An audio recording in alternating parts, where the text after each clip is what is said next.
Hello everyone, स्वागत है आप सभी लोगों का शिक्षा फॉर नौकरी में। इस वीडियो लेक्चर में हम लोग देखने वाले हैं उत्तराखंड टेट के लिए प्रीवियस ईयर के क्वेश्चंस को देखेंगे, जहां हम लोग सीडीपी के क्वेश्चंस डिस्कस करने वाले हैं। पेपर 2 के लिए सीडीपी के क्वेश्चंस रहेंगे। प्रीवियस ईयर जो वीडियोस में हम लोगों की ये सेकंड वीडियोस जा रही है जो सीडीपी के लिए है।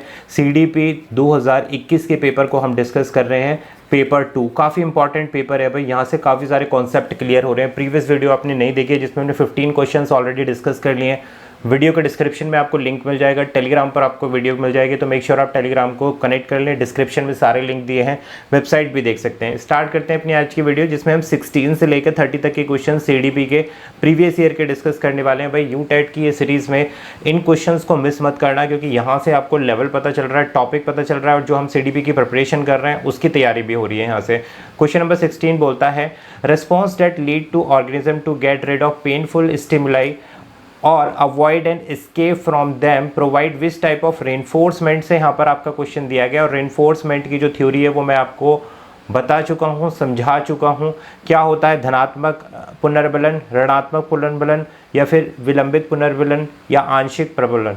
तो क्या है रेनफोर्समेंट की थ्योरी, सारी चीज़ें हम लोग डिस्कस कर चुके हैं। अगर आप लोगों ने अभी तक नहीं पढ़ी तो थ्योरी चैप्टर आप जाकर पढ़ सकते हैं, क्योंकि ये बड़ी इंपॉर्टेंट थ्योरी है। जो रेनफोर्समेंट थ्योरी है, positive reinforcement, negative reinforcement, BF Skinner ने जो थ्योरी दी है उसको हम पढ़ चुके हैं। प्राणियों की ऐसी अनुक्रियाएं जो उन्हें पीड़ादायक उद्दीपकों से छुटकारा दिलाती है या उनसे दूर रहने और बच निकलने के लिए पथ प्रदर्शन करती है, किस प्रकार का प्रबलन या फिर रेनफोर्समेंट प्रदान करती है। तो राइट आंसर क्या है यहाँ पर? ऑप्शन नंबर ए इसका राइट आंसर होगा। इसको हम बोलते हैं पॉजिटिव रेनफोर्समेंट बोला जाता है। पॉजिटिव रेनफोर्समेंट क्या होता है? रेनफोर्समेंट का मतलब क्या होता है? ताकत देना, शक्ति देना, स्ट्रॉन्ग करना। मैंने आपको डिटेल में इसके बारे में बताया कि पॉजिटिव रेनफोर्समेंट को क्या होता है, नेगेटिव रेनफोर्समेंट क्या होता है। तो यहाँ राइट आंसर क्या है इस ऑप्शन का? A is the right answer. Next बढ़ेंगे क्वेश्चन 17 पे। किसके अनुसार कौशल अधिगम की प्रक्रिया 3 चरणों में होती है? संज्ञानात्मक, सहचार्यात्मक, या फिर स्वार्थ। तो देखो यहाँ पर ये क्वेश्चन थोड़ा सा अलग हो गया है। यूटेट में लेवल ऑफ क्वेश्चंस जो है वो इंक्रीज है। According to which the process of learning passes through 3 phases, cognitive, associative या ऑटोनोमस। तो ये किसने दिया है ये आपको पता होना चाहिए कि ये जो लर्निंग की जो थ्योरी है, जो स्टेजेस और 3 स्टेजेस ऑफ लर्निंग है, किसके द्वारा दी गई है?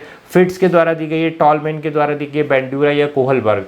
तो देखो कोहलबर्ग ने कौन सी थ्योरी दी है हम बता देते हैं यहाँ पर। Theory of insight learning theory जो है कोहलबर्ग के द्वारा दी गई है। क्लियर होगी। बेंड्यूरा ने क्या दिया है भाई? बेंड्यूरा का आपका पता होना चाहिए कि बेंड्यूरा ने बिहेवियर की थ्योरी दी है, बिहेवियरिज्म की, बिहेवियर यानी कि व्यवहारवाद की थ्योरी दी है बेंड्यूरा ने। और ये किस तरीके से बताते हैं कि व्यवहारवाद में किस प्रकार से आप लर्निंग को कर सकते हैं। लर्निंग इन्होंने बताई है ऑब्जर्वेशन के थ्रू, अवलोकन के थ्रू जो लर्निंग होती है, ऑब्जर्वेशन और इमिटेशन यानी कि दोहराने के थ्रू, किसी चीज़ को देख के दोहराना, ऑब्जर्व करो यानी कि अवलोकन करो और उसके बाद उसको रिपीट करो। इस तरीके की थ्योरी बेंड्यूरा ने दी है। टॉलमैन क्या करते हैं भाई? टॉलमैन की भी लर्निंग थ्योरी है, अधिगम की थ्योरी है टॉलमैन की, ये भी लर्निंग थ्योरी है, बिहेवियरिज्म पर फोकस करते हैं। लेकिन इनकी जो थ्योरी है टॉलमैन की, ये गोल डायरेक्टेड होती है कि जो आपका बेसिक गोल है उसके लिए आपको किस तरीके से लर्निंग करनी है उसके बारे में टॉलमैन ने बताया है। राइट आंसर क्या है क्वेश्चन नंबर 17 के लिए? ऑप्शन नंबर ए जो ऊपर, according to which the process of skill learning process, 3 phases किसने दिए हैं? फिट्स ने दिए हैं। ये इनकी थ्योरी क्या कहलाती है? 3 स्टेज थ्योरी कहलाती है। इसको ध्यान कर लेना भाई। 3 स्टेजेस ऑफ लर्निंग जिसको बोला जाता है वो फिट्स के द्वारा दी गई है। सीटेट में अगर जाओगे आप, सीटेट के पेपर को अगर सीडीपी के रिव्यू करोगे प्रीवियस ईयर के भी, इस तरीके के क्वेश्चन आपको देखने के लिए नहीं मिलेगा। ये क्वेश्चन केवल और केवल आपको यूटेट में मिलेंगे, क्योंकि यहाँ चाइल्ड साइकोलॉजी पर बहुत ज़्यादा फोकस है, समावेशी शिक्षा पर बहुत ज़्यादा फोकस है, डिसेबिलिटी पर बहुत ज़्यादा फोकस है। इसलिए ही ये काफ़ी डीप क्वेश्चन लेके आ रहे हैं। पर्सनैलिटी पर हमने लास्ट टाइम देखा था, व्यक्तित्व, पर्सनैलिटी के बारे में इन्होंने काफ़ी डीपली पूछा था, ठीक है, और रिफ्लेक्सेस के बारे में पूछा था। तो ये सारी चीज़ें हमें मिस नहीं करनी है भाई। इंटेलिजेंस के बारे में पूछा जा रहा है, बुद्धि लब्धि जिसको हम बताते हैं, इंटेलिजेंस का चैप्टर में करा चुका हूँ। नेक्स्ट बढ़ते हैं क्वेश्चन नंबर 18 पर। किस प्रकार के बच्चों का पेशीय समन्वय तथा हस्त निपुणता अपेक्षाकृत निम्न कोटि का होता है? Which type of children have poor motor coordination and poor manual dexterity? श्रवण बाधित यानी कि हियरिंग इम्पेयर्ड, प्रतिभाशाली बच्चे, अधिगम अशक्तता, या फिर उपरोक्त में से कोई नहीं। क्या पूछा जा रहा है आपसे यहाँ पे पूछा जा रहा है कि मोटर कोऑर्डिनेशन पुअर मैनुअल या फिर चाइल्ड है पुअर। देखो आपसे पूछा जाएगा पेशीय समन्वयन कौन से बच्चों में होता है। अगर आपने मेरा डिसेबिलिटी वाला चैप्टर देखा होगा, थ्योरी चैप्टर अगर देखा है आप, तो आप आंसर कर सकते हैं। देखो हियरिंग इम्पेयर्ड का मतलब श्रवण बाधित जिनको सुनने संबंधित विकार होता है, तो ये तो नहीं है भाई। प्रतिभाशाली बच्चे कौन होते हैं? गिफ्टेड चिल्ड्रन जिनका IQ लेवल बहुत हाई होता है, जो पढ़ने में बहुत ज़्यादा इंटेलिजेंस होते हैं, जिनका बुद्धि लब्धि बहुत ज़्यादा उच्च स्तर की होती है। अधिगभ्यक्षता इसको हम क्या बोलते हैं? लर्निंग डिसेबल्ड या लर्निंग डिसेबिलिटी। तो राइट आंसर क्या? Option number C. इसी प्रकार के बच्चों में क्या होती है? हस्त निपुणता यानी कि लेखन संबंधित परेशानी। मोटर डिसेबिलिटी का मतलब क्या होता है कि जैसे हम पेन को पकड़ने की जो प्रोसेस होती है वो क्या होती है? पेशीय संवेदी होती है, क्योंकि आप मसल्स के थ्रू, हाथ के कोऑर्डिनेशन के थ्रू ही आप किसी भी पेन को पकड़ सकते हैं, तो ये मोटर कोऑर्डिनेशन कहलाता है। पेशीय समन्वयन जो होता है वो लर्निंग डिसेबिलिटी के अंतर्गत आता है, तो option number C is the right answer. Next बढ़ेंगे क्वेश्चन नंबर 19। निम्नलिखित में से कौन स्मृति की एक अवस्था नहीं है? आपसे पूछा गया which of the following is not a stage of memory. एक स्टूडेंट ने जो क्वेश्चन नंबर 3 था इसी पेपर में 2021 का जो पेपर डिस्कस कर रहे हैं हम CDP में, पीछे भी एक क्वेश्चन पूछा गया है कि मेमोरी इनमें से कौन सी एक मेमोरी नहीं है, तो वहाँ आंसर दिया था हमने option number D working memory. ठीक है, working memory is not a type of. तो राइट आंसर क्या था? वहाँ पे मैंने वर्किंग मेमोरी बताया था। तो क्वेश्चन को ध्यान से पढ़ें, उसमें पूछा गया था कौन सा एक प्रकार नहीं है। अगर मस्जिद और पश्चिम मस्जिद, तो इनमें क्या था? इनमें टाइप ऑफ मेमोरीज हमारी आती हैं, ऊपर के 3 जो है मेमोरीज आती है। ये वर्किंग मेमोरी जो है उसमें क्वेश्चन अगर आप ध्यान से रीड आउट करेंगे तो आपको आंसर अपने आप मिल जाएगा। तो किसी बच्चे ने वहाँ पे कमेंट डाउन किया था, तो डी उसका राइट आंसर है। वर्किंग मेमोरी जो है ऊपर दी गई स्टेजेस के अकॉर्डिंग मेमोरी का टाइप नहीं है। मैं प्रीवियस क्वेश्चन की बात कर रहा था। वापस आते हैं क्वेश्चन नंबर 19 में। निम्नलिखित में से कौन सी स्मृति की एक अवस्था नहीं है?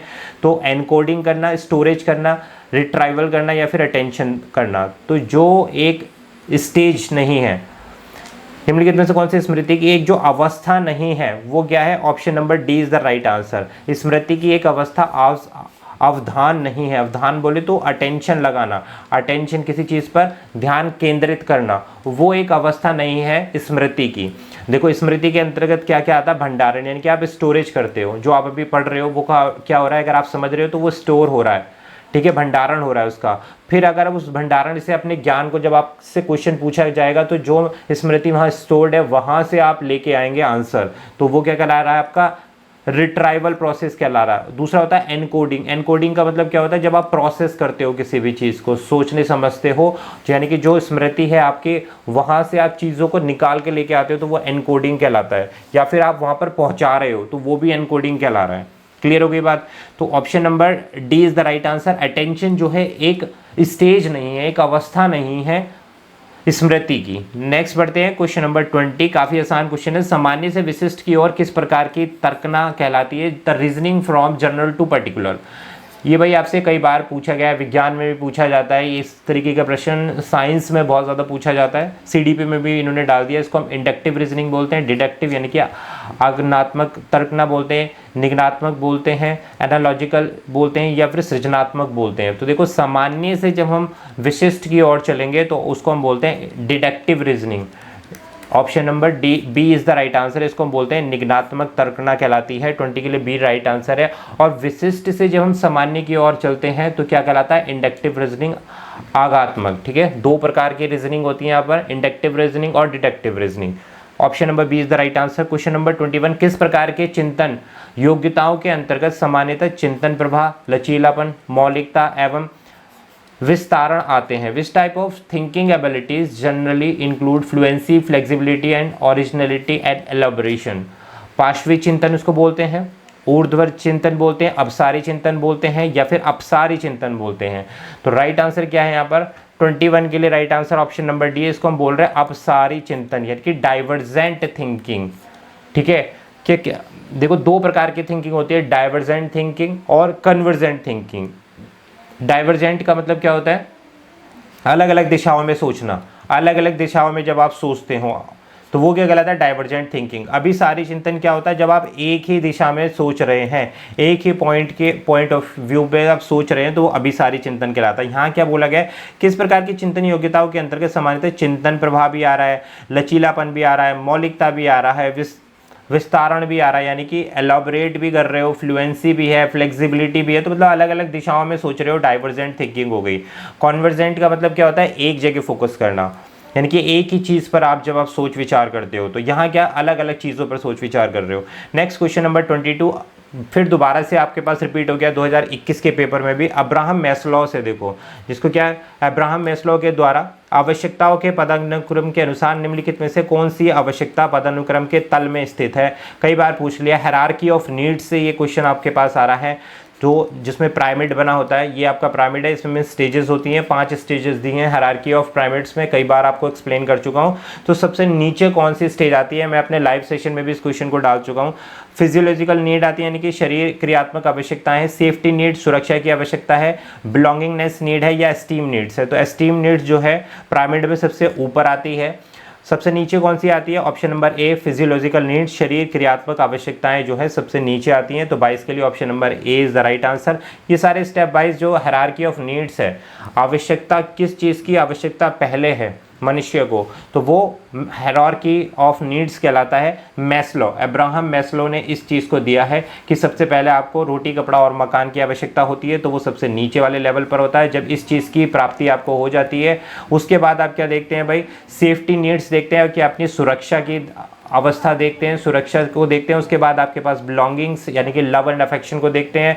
सबसे लास्ट में आप क्या देखते हैं, एस्टीम नीड्स देखते हैं, यानी कि सम्मान की आवश्यकता देखते हैं। तो option number A is the right answer, वो question number 22।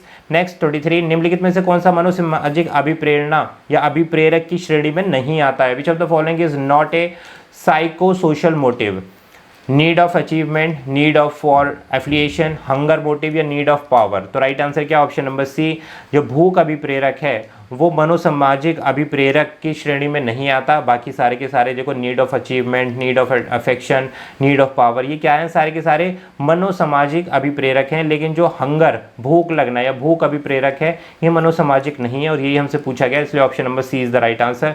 Next question number 24, यहाँ पढ़ो भाई, एनोरेक्सिया नर्वोसा, ठीक है, और bulimia nervosa and binge eating comes under which group of disorder. तो यहाँ पर डिसऑर्डर दिया गया है, आपको बताना भोजन संबंधित यहाँ पर विकार समूह के अंतर्गत कौन से समूह में आते हैं। पोषक और भोजन विकार में आते हैं। विशिष्ट अधिगम विकार, जिसको स्पेसिफिक लर्निंग डिसऑर्डर बोला जाता है। स्वैलीनता वर्णक्रम विकार, ऑटिज्म स्पेक्ट्रम डिसऑर्डर, या तंत्रिक आज्य विकार, न्यूरो डेवलपमेंटल डिसऑर्डर। तो यहाँ पर ईटिंग संबंधी यानी कि खाने संबंधित, ये नर्वोसा क्या है, सब खाने संबंधित जो है विकार होता है, किसी भी चीज़ को खाने संबंधित। तो ये पोषक एवं भोजन विकार के अंतर्गत आता है, यानी कि फीडिंग और ईटिंग डिसऑर्डर के अंतर्गत आता है, इसलिए इसका अभिष्ट उत्तर है। आपको पता है ऑटिज्म स्पेक्ट्रम डिसऑर्डर क्या है, ये ऑलरेडी हम पढ़ चुके हैं। ऑटिज्म क्या कहलाता है, न्यूरो यानी कि मस्तिष्क से रिलेट करता है। स्पेसिफिक लर्निंग डिसऑर्डर यानी कि किसी भी एक क्षेत्र में जब आपके पास विकार हो जाता है, लर्निंग अधिगम संबंधित विकार हो जाता है, तो उसको हम विशिष्ट अधिगम विकार की श्रेणी में डाल देते हैं। तो यहाँ क्या पूछा जा रहा है, यहाँ आपके अनियंत्रित भोजन किस विकार समूह के अंतर्गत आता है, तो पोषण एवं भोजन विकार के अंतर्गत आता है। क्वेश्चन 25, प्राथमिक कक्षा के शिक्षक के लिए निम्नलिखित में से किसका ज्ञान होना सर्वाधिक है। The knowledge of which of these is most essential for teacher for primary class के लिए, बाल मनोविज्ञान, शिक्षा दर्शन, स्वास्थ्य विज्ञान या सामाजिक विज्ञान। तो आपसे पूछा गया है कि इनमें से सबसे इंपॉर्टेंट क्या है प्राइमरी क्लास टीचर के लिए। ऑप्शंस आपको दिए गए हैं, तो राइट आंसर क्या है, बाल मनोविज्ञान। क्या बोलते हैं इसको हम, चाइल्ड साइकोलॉजी जो है सबसे ज़्यादा इंपॉर्टेंट है। Educational philosophy, health science, social science, बात की बातें प्राइमरी क्लास में जब आप पढ़ा रहे हैं तो चाइल्ड साइकोलॉजी के नॉलेज होना आपको बहुत ज़्यादा ज़रूरत है, वही हम बेसिकली यहाँ पढ़ रहे हैं। क्वेश्चन 26, निम्नलिखित में से किसे बाल मनोविज्ञान के अंतर्गत शामिल नहीं किया जा सकता है। Which of the following can not be included under child psychology, बाल कल्याण, साइको एनालिसिस यानी कि मनोविश्लेषण, मानसिक स्वास्थ्य विज्ञान मेंटल हेल्थ साइंस, या फिर शिक्षा दर्शन जिसको हम एजुकेशनल फिलॉसफी बोलते हैं। तो देखो चाइल्ड साइकोलॉजी के अंतर्गत एजुकेशन फिलॉसफी को सम्मिलित नहीं किया जाएगा, नहीं शामिल किया जाएगा। बाल कल्याण को भी किया जाएगा, मनोविश्लेषण को भी किया जाएगा, मानसिक स्वास्थ्य विज्ञान को भी किया जाएगा, लेकिन ये शिक्षा दर्शन जो है ना, ये बाल कल्याण के अंतर्गत यानी कि चाइल्ड साइकोलॉजी के अंतर्गत, यानी बाल मनोविज्ञान के अंतर्गत नहीं आता है। शिक्षा दर्शन बोले तो education psychology, philosophy not psychology, philosophy के दर्शन की बात हो रही है ना यहाँ पर, शिक्षा दर्शन एजुकेशन फिलॉसफी। हम किसकी बात कर रहे हैं, चाइल्ड साइकोलॉजी की बात कर रहे हैं। नेक्स्ट क्वेश्चन 27, बाल मनोविज्ञान, child psychology deals with the study of बाल मनोविज्ञान में अध्ययन किस चीज़ का किया जाता है? बालक के जन्म से लेकर बाल्यावस्था तक, बालक के जन्म से पूर्व गर्भावस्था से लेकर किशोरावस्था तक, बालक के जन्म से लेकर प्रौढ़ावस्था तक, बालक के जन्म से लेकर युवावस्था तक। तो राइट आंसर क्या है? Option number B is the right answer. बालक के जन्म के पूर्व गर्भावस्था से लेकर, यानी कि जब बच्चा जो है माता के पेट में होता है, और किशोरावस्था तक का जो भी आपका प्रोसेस होता है लाइफ का, तो वो चाइल्ड साइकोलॉजी के अंतर्गत आता है। तो option number B is the right answer. Question आता है 28, बालक के व्यवहार में परिवर्तन के लिए व्यवहार अध्ययन किस विधि का सहारा लिया जाता है? Which method is use to study the change of behaviour in a child? साक्षात्कार विधि, प्रश्नावली विधि, उपचारात्मक विधि या फिर प्रयोगात्मक विधि?